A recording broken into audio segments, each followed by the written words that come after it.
मंगलाचरण के लिए सब लोग अपने अपने हाथों को जोड़ लीजिए। यस्य स्वयं स्वभावाप्तिर्भावे कृष्णनिकर्मणाम् तस्मै संज्ञानरूपाय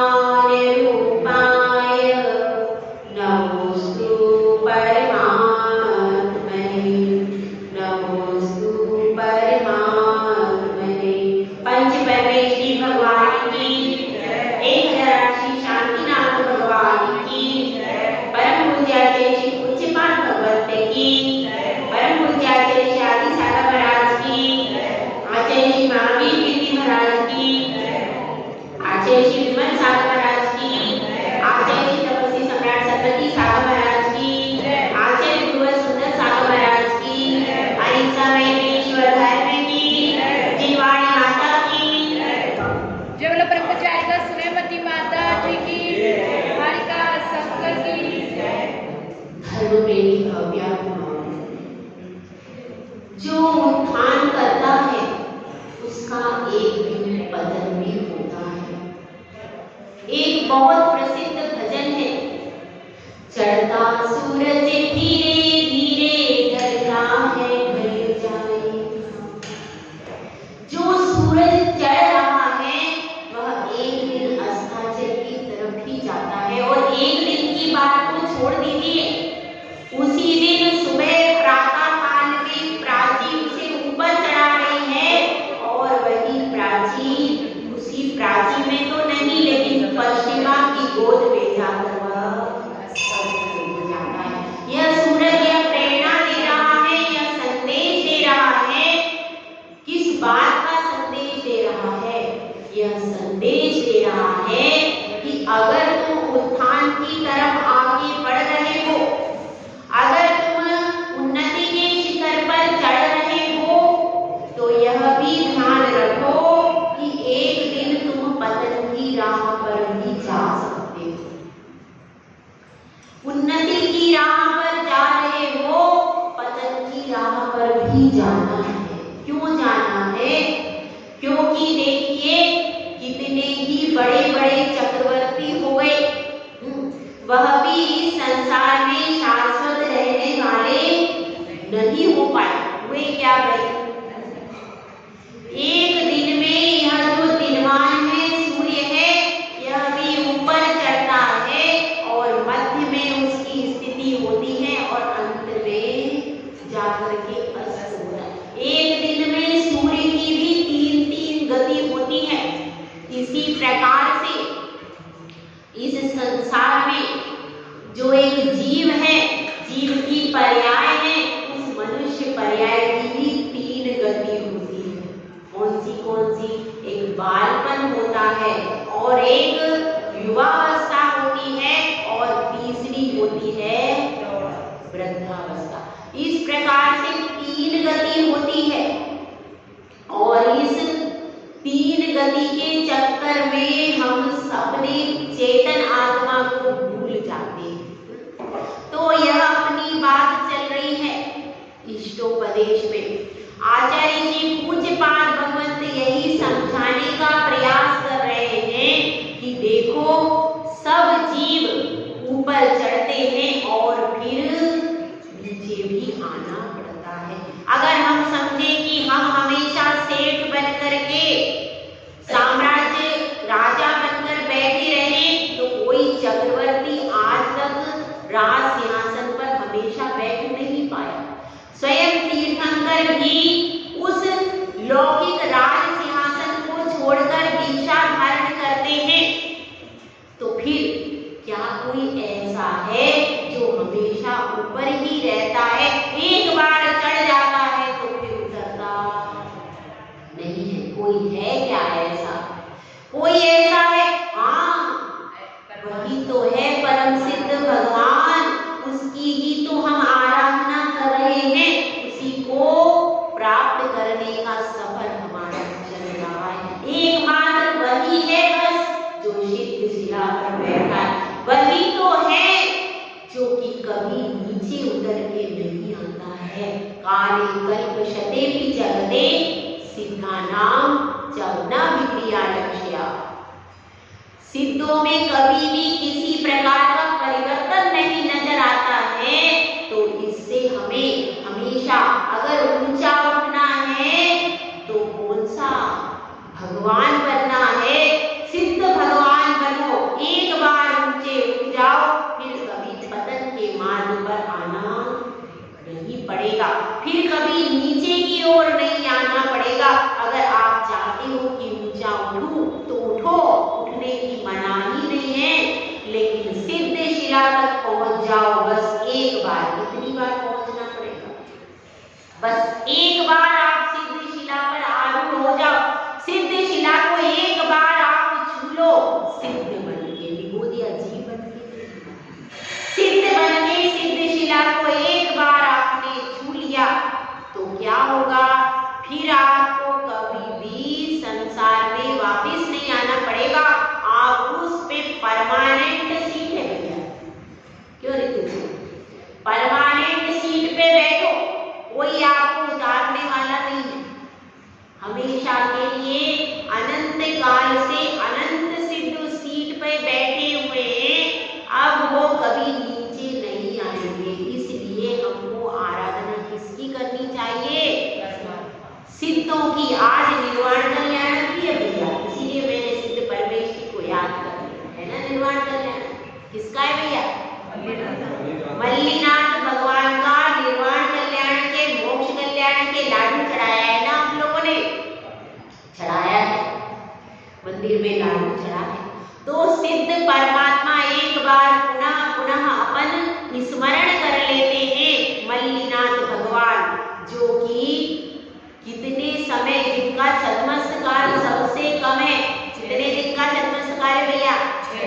6 दिन मात्र में उन्होंने निर्वाण प्राप्त कर लिया। बहुत कम छद्मस्तकार है। और अपने पंचबाल्यति में प्रथम है कि नहीं? पंचबाल्यति में प्रथम बाल्यति होने का सौभाग्य भी उनको ही मिला है।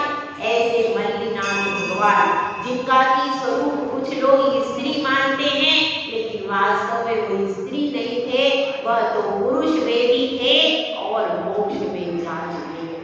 तो ऐसे मल्लीनाथ भगवान के चरणों में भी अपन नमोस्तु कर रहे हैं। ये भगवान आपने इस सिद्ध शिला का रास्ता हमको दिखा दिया। अब हम धीरे धीरे उसी रास्ते पर चलने का प्रयास कर रहे हैं। तो देखिए, अब वहां पर वह कृष्ण कुमार भी बचता बचता, छुपता छुपता, अपने आत्म परिणामों में विचलन लाता हुआ अब धीरे धीरे द्वार तक आया। और वह चिट्ठी पढ़ ली है उसने। किसकी चिट्ठी है? किसकी चिट्ठी थी भैया? बताओ। उसकी चिट्ठी थी, उसकी जिसको फेरे देके लाया था, उसकी श्रीमती जी की चिट्ठी थी। उसकी श्रीमती जी ने ऐसा पत्र लिखा है, आंसुओं से भीगा हुआ पत्र लिखा है। क्योंकि अगर कोई स्त्री डूब डूब करके पत्र लिख दे तो कोई भी उसको पढ़ के रोने लगता है। तो वह भी कह रही है, मैं बड़ी दुखी हो गई हूँ। बेटा है वो सुनता नहीं है। बेटी कह रही है कि मुझे मायके में बुला लो, मैं क्या करूं, मैं बड़ी परेशान हूँ, तुम आ जाओ तो सारी परेशानी दूर हो जाएगी।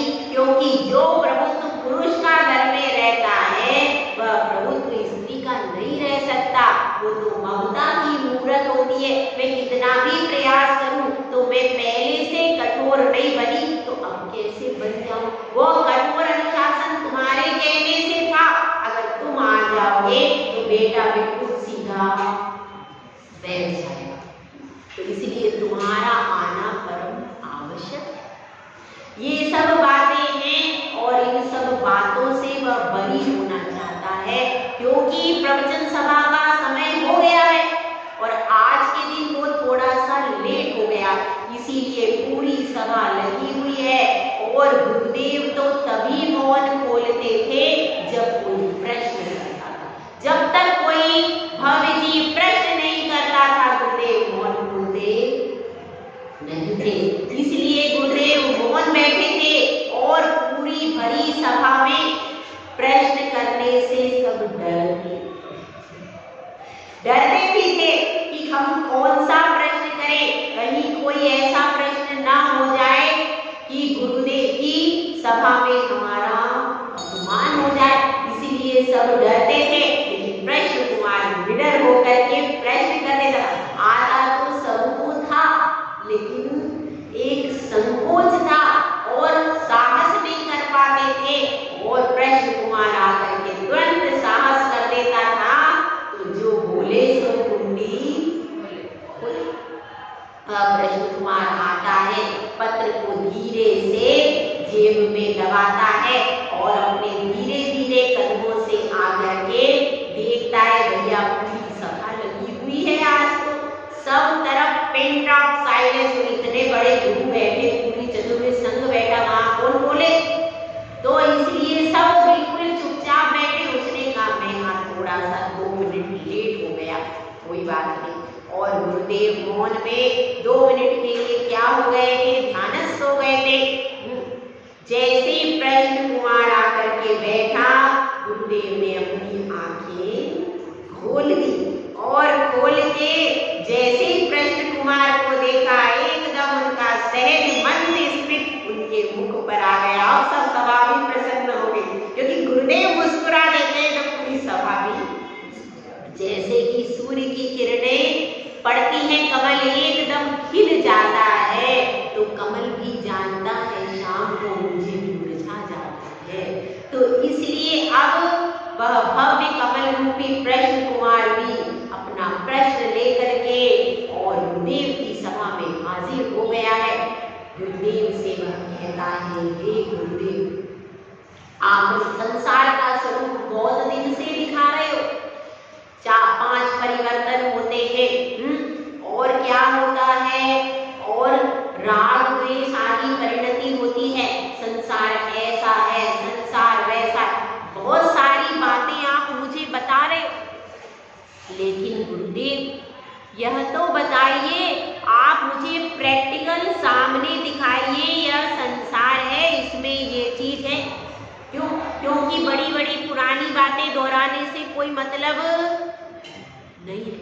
आप तो मुझे सामने दिखा दीजिए कि संसार ऐसा होता है, तब मैं मानूंगा। आप मुझे प्रैक्टिकल दिखाइए, थ्योरी नहीं चाहिए। और कोई ऐसा उदाहरण देकर के प्रस्तुत कीजिए कि संसार की परिणति चल रही है। जब वह उदाहरण सामने देखूंगा तब मैं विश्वास करूंगा। किताबों की बातें और दूसरी बीती बातों से भी उदाहरण निकालो, लेकिन उदाहरण निकाल करके बताओ कि संसार की परिणतियां किस तरह से उतार चढ़ाव रूप हो रही है। तो गुरुदेव एक श्लोक के माध्यम से संसार की परिणतियों को बताने का प्रयास करते हैं।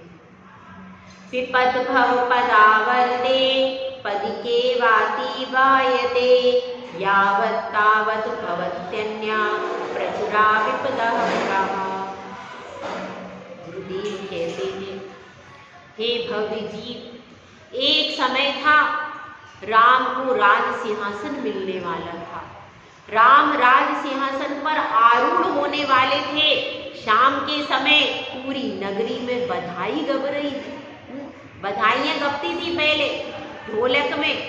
ढोलक पर बैठ करके क्या करते थे, बधाइयां गाई जाती थी। इसी तरह से जहाँ पर राज तिलक होने वाला हो, वहाँ पर शाम को क्या होगा, बधाइयां गाई जाएगी। बधाइयां गाई जा रही हैं। उस समय पर पूरी नगरी में राग रंग का माहौल है। सब जगह क्या चौक पूरे जा रहे हैं, चंदोवे बन रहे, तरह तरह से सब लोग तैयार हैं काहे के लिए कि श्री रामचंद्र जी कल राजा बनेंगे, हम उनका राज्याभिषेक देखेंगे, हम उनका राज्य पट पर वंदना, उनके मुख पर मुकुट रखेंगे। कौन? राजा दशरथ। हम वह दृश्य देखेंगे जब हमारे सबके हृदय वल्लभ श्री राम राज सिंहासन पर आरूढ़ होंगे और उनके सिर पर पट्ट बांधा जाएगा, राज मुकुट रखा जाएगा।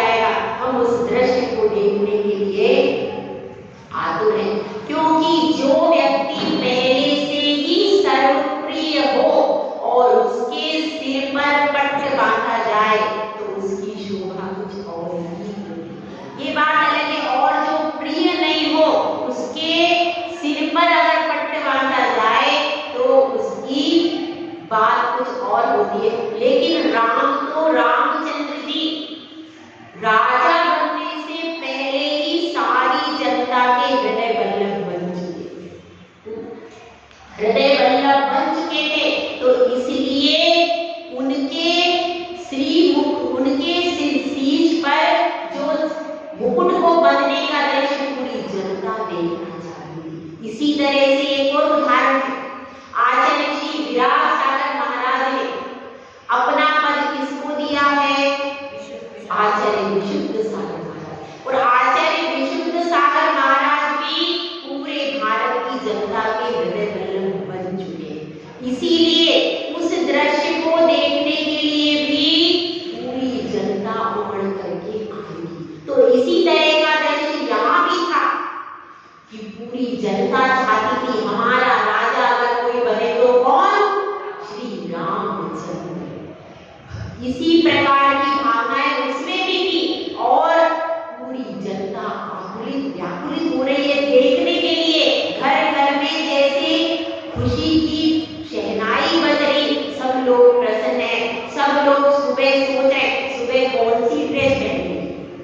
महिलाओं में क्या होता है, महिलाएं तैयार होती है, कोई उत्सव हो और ये तो विशेष उत्सव है तो इसके लिए पहले से ड्रेस कौन सी पहननी है, कौन सा आभूषण पहनना है, कैसा श्रृंगार करना है, सारी रूपरेखा। और उसके लिए कुछ लोगों ने अलग से अपनी वेशभूषा भी तैयार करके रखी कि हम सब जाएंगे सभा में, पूरे नगर के लोग रहेंगे तो हमारी साड़ी सबसे सुपर दिखना चाहिए। उस समय तो साड़ी ही पहनते थे, साड़ी आदि पहन करके विभिन्न घाघरा चुन्नी आदि विभिन्न वेशभूषाएं सबने अपनी तैयार करके रख ली थी, क्योंकि एक ही रात बाकी थी और उसमें सबने अपनी वेशभूषा तैयार करके कि सुबह होगी और सुबह सारी सभा में जाकर के हम सबसे पहले बैठ जाएंगे ताकि सबसे पहले सबसे आगे हम देखेंगे रामचंद्र जी को राजा बनते हुए। और उसी एक रात में क्या हो गया, उसी एक रात में जो सुख की कहानी थी वो दुख की कहानी बन गई। विपत्ति आ गई। बात क्या चल रही है, विपद भव पदावर्ते। एक विपत्ति आती है और वह खत्म नहीं हो पाती, इसके पहले दूसरी विपत्ति आ जाती है। विपद भव पदावर्ते परिकी वाति बाह्यते। और एक विपत्ति खत्म नहीं होती, दूसरी विपत्ति आकर के खड़ी हो जाती है। कैसे ऐसी घटना घटी? अब यह तो उत्सव का माहौल था, विपत्ति कुछ थी क्या थी? नहीं थी। लेकिन उसी समय से मंथरा प्रकट हो गई और मंथरा ने कान भरने शुरू, किसके भरे थे भैया? कैकई के भरने शुरू कर दिए। और जैसे ही कान भरने शुरू करे विपत्ति आनी शुरू हो गई और कैकई रूठ करके बैठ गई। दशरथ जी आते हैं क्योंकि उनकी सबसे प्रिय रानी कौन थी? कैकई। आते हैं, कहते हैं हे प्रिय, पहले ऐसे बोला जाता है, हे प्रिय तुम क्यों उदास हो, अपने मन की बात कहो। तो वह कहती है आपने जो पूर्व में वर दिया था वह प्रदान करो।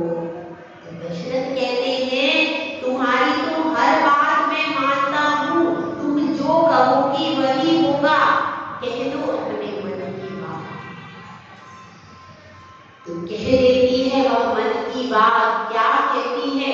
जैन रामायण के अनुसार सिर्फ इतना कहती है भरत बैरागी हो गया है और मैं उसके बिना नहीं रह सकती। मेरा पुत्र भरत है, यदि उसको राज नहीं दिया गया,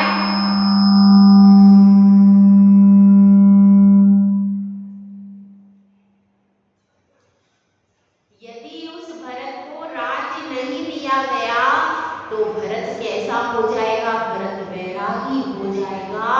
वह तो ढूंढ ही रहा है कि मैं तो मुनि बन जाऊं, मैं तो संन्यास ले लूं, मैं तो दीक्षा ले लूं। वह है और मैं उसके बिना इस राजभवन में कैसे रहूंगी। हे मेरे स्वामी, तुम यह उपाय कर दो।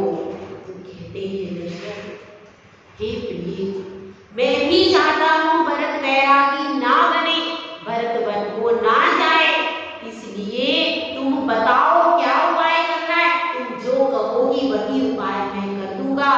तो वह कहती है कि गई, हे नाथ, इतना सा उपाय करना है कि भरत को राजगद्दी दे दो, भरत को राजगद्दी प्रदान कर दो। जब राजा बन जाएगा, राज्य का भार आ जाएगा, तो फिर वह वन में गमन नहीं कर पाएगा। जब यह बात दशरथ सुनते हैं तो वह भी सुनते हैं, उचित तो है, भरत को राजगद्दी तो उचित है, लेकिन इसके साथ में एक विपत्ति आनी चालू हुई कि नहीं। अब यहाँ पर बड़ी समस्या, अब उनकी मानसिक विपत्ति चालू हो गई है। सर्व जनता राम को पहले ही हृदय की राजगद्दी पर बिठा चुकी है। पूरी जनता पहले ही राम श्रेष्ठ है, राम बलभद्र है, राम सुंदर है, राम सबके हृदय वल्लभ बन चुके। अब इस अवस्था में यदि मैं भरत को राजगद्दी देता हूं तो क्या यह जनता स्वीकार कर पाएगी? क्या यह जनता उसको मान पाएगी? और फिर राम योग्य है, श्रेष्ठ है, ऐसा यदि बड़ा बेटा कपूतो और छोटे को राजगद्दी दे दी जाए कोई बात नहीं, लेकिन वो तो सर्वगुण संपन्न है, बलभद्र पदवी के धारक। तो इस अवस्था में जैसे सूर्य के होते हुए तारों की कोई गणना नहीं होती, इस अवस्था में मैं कैसे उसे राजगद्दी दे दूं? मानसिक विपत्ति चालू ही नहीं। दूसरी बात है, अब पूरे राजभवन में उत्सव बन रहा है, सब लोग भी मानसिक रूप से तैयार हैं राम को राजतिलक होना। दूसरी राजनीति क्या कहती है, हमारी पुरातन परंपरा क्या चली आ रही है, अगर बड़ा बेटा योग्य है, सक्षम है, सुंदर है और स्वस्थ है तो राजगद्दी बड़े बेटे को ही दी जाती है। यह हमारी राजनीति है, कुल गौरव परंपरा। तो उस परंपरा को भी मैं क्षति कैसे पहुंचाऊं? लेकिन फिर यह भी तो है, मैंने वचन दिया था तो उस वचन को कैसे तोड़ूं?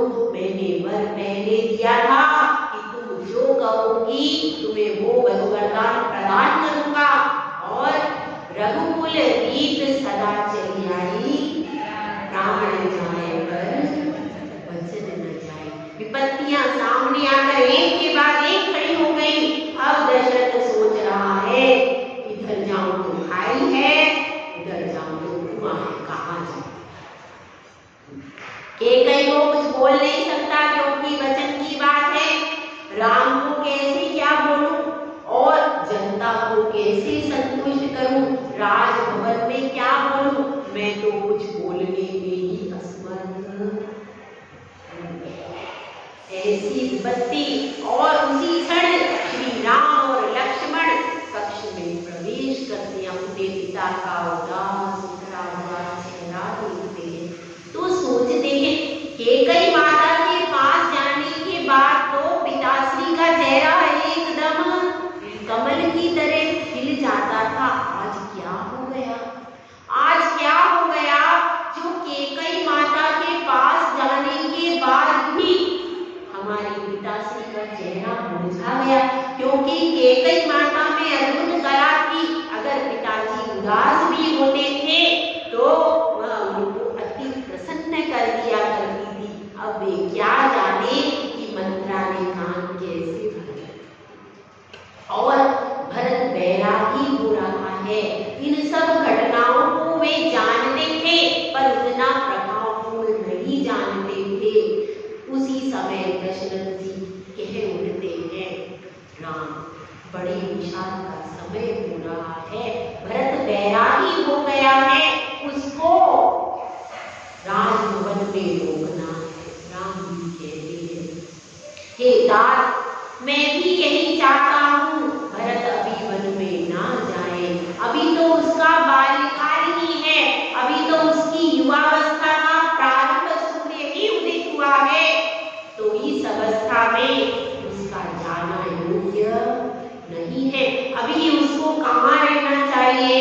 अभी तो उसको राज वैभव को भोगना चाहिए। तो सुनो राम, कैसे वह राज वैभव को भोगेगा? जब मन में वैराग्य की लौ लगी तो जला ही जाएगा ना। हे तात, क्या उपाय करें?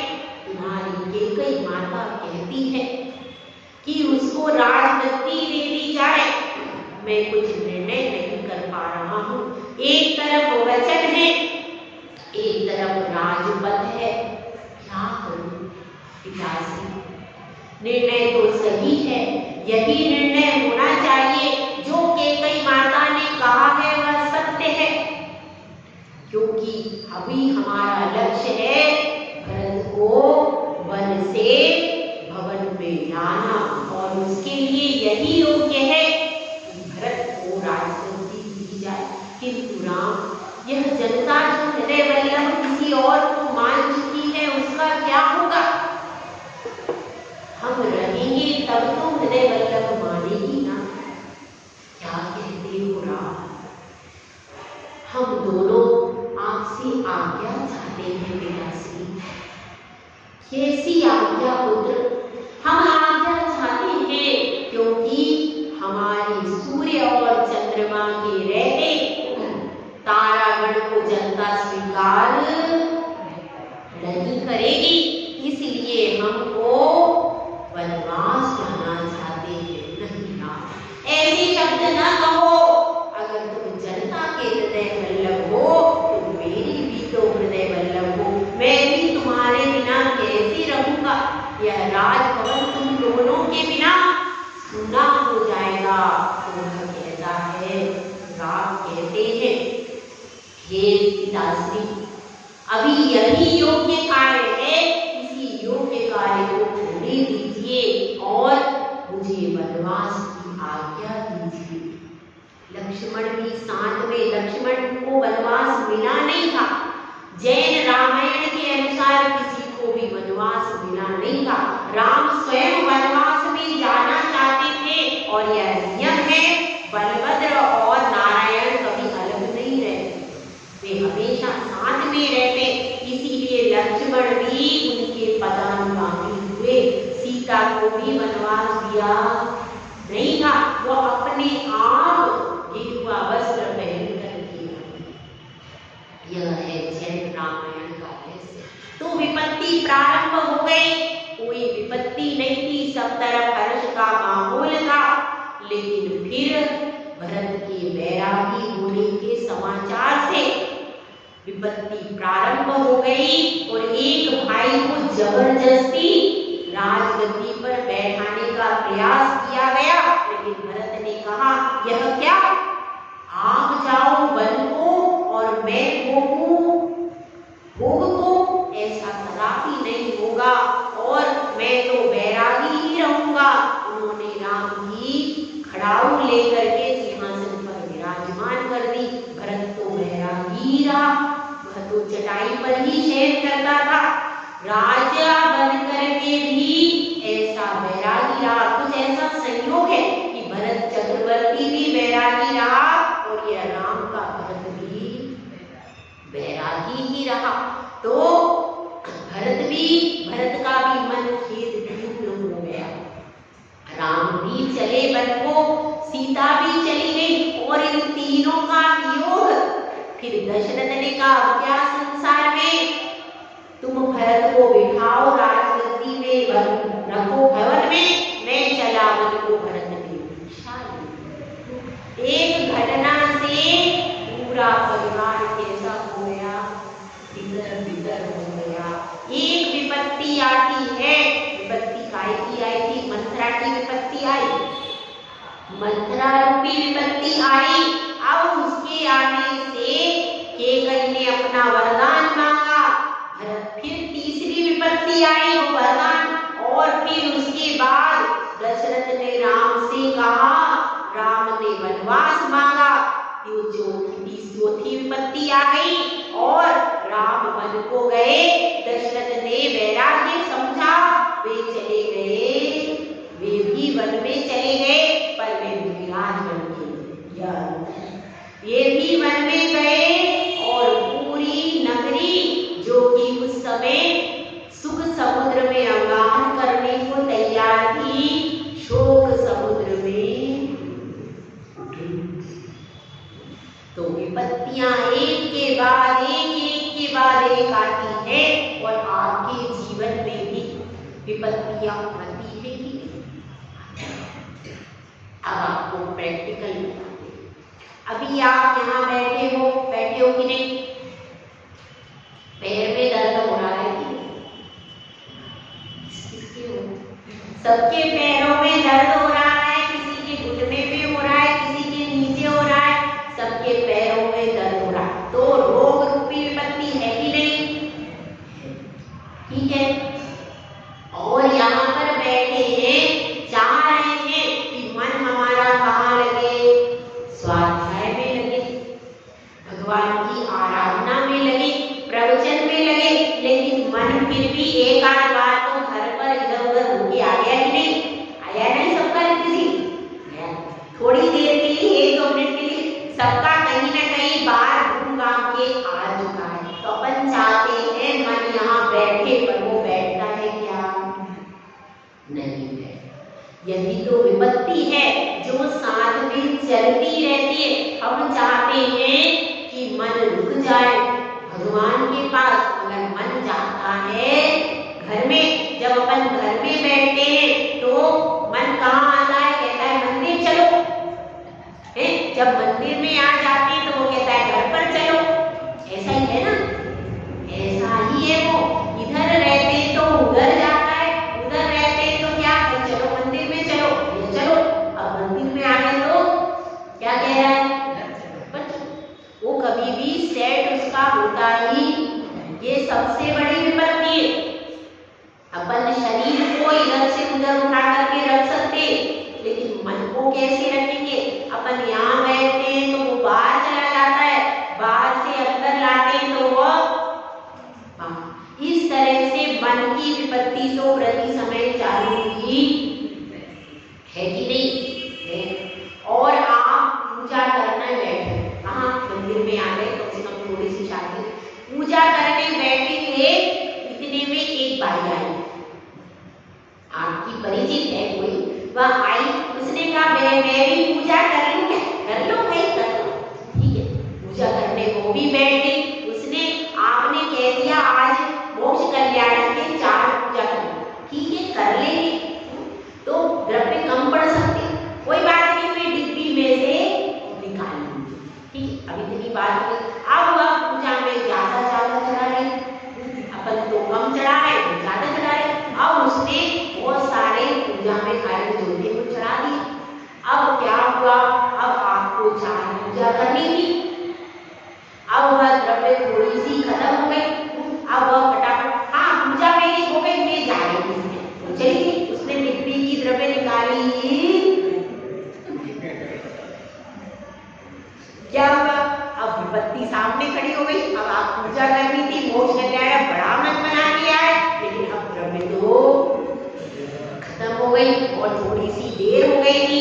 मंदिर में जो सार्वजनिक रखी रहती थी वह द्रव्य भी नहीं थी। अब आपने उसी से थोड़ी सी पूजा करके अपन आ गए। क्या हुआ? विपत्ति प्रारंभ। ऐसी विपत्तियां कभी आपके साथ आती है? ठीक है, कभी आएगी कभी। तो ऐसी विपत्तियां भी अपने साथ आ सकती हैं।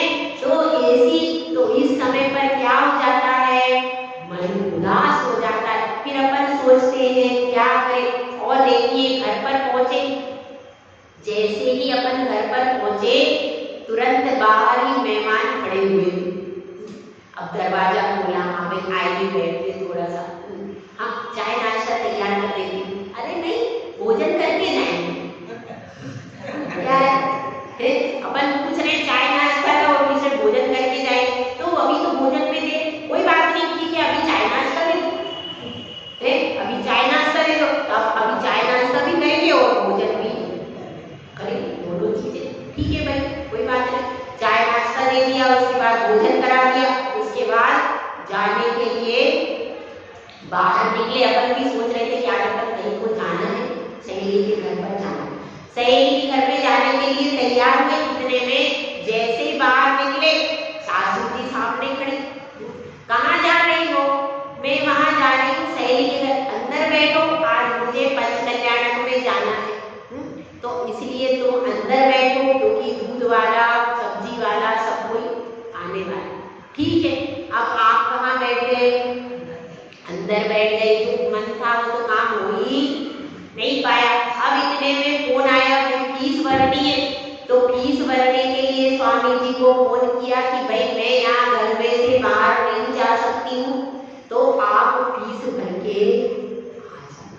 तो विपत्तियां एक अपन काम करते हैं वह पूरा नहीं होता, दूसरी विपत्ति सामने खड़ी है।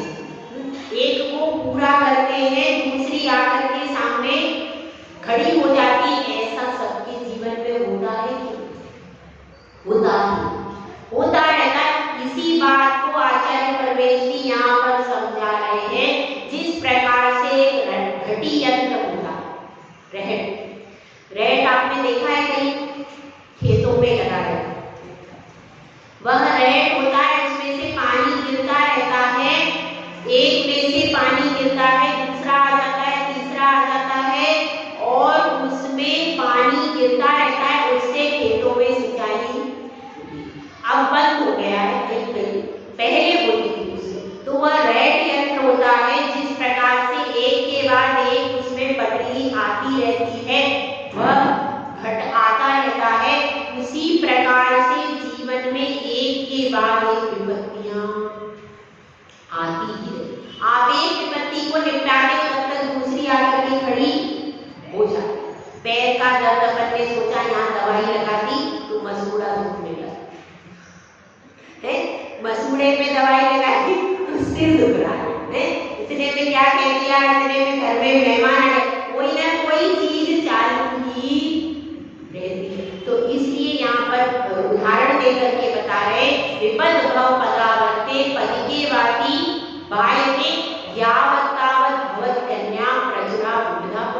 इसी प्रकार से अन्य बहुत सारी विपत्तियां सामने खड़ी है। यावत् तावत्, जब तक अपन एक को समाप्त करते हैं, तावत् प्रचुरा, बहुत सारी विपदाएं सामने आ जाती है। तो अपन सोचेंगे भाई क्या होगा, अरे बेटे की शादी हो जाएगी फिर मैं फ्री हो जाऊंगी। बेटे की शादी हो गई, अब बहू आई है, तो अब बहू कह रही है जब तक पोता पोती नहीं हो जाएंगे, क्योंकि मेरी मम्मी नहीं कर पाएगी, पोता पोती हो जाए उसके बाद बाहर निकलना। उसके बाद पोता पोती हो गए तो बहू ने कहा पोता पोती कौन संभालेगा, बैठो इधर, मैं ऑनलाइन काम करती हूँ, मेरे 6 घंटे काम करूँगी ऑनलाइन, ये पोता पोती तुम संभालो। और आप पोता पोती को संभालने में हो गया काम, विपत्ति खत्म हुई। तो इस तरह से समझना चाहिए, सोचना चाहिए, विपत्तियों को समाप्त करने के पीछे मत भागो। अगर विपत्तियों को समाप्त करने के पीछे भागोगे तो जिंदगी समाप्त हो जाएगी। इसीलिए समझिए विपत्तियां बहुत ज्यादा है, अपना जीवन बहुत थोड़ा है, बहुत अल्प है। तो इसलिए जहां तक आपका कर्तव्य जैसे ही समाप्त हो जाए, तुरंत मोक्ष मार्ग की ओर अपने कदम को बढ़ा देना चाहिए, क्योंकि देर करते करते कहीं अंधेर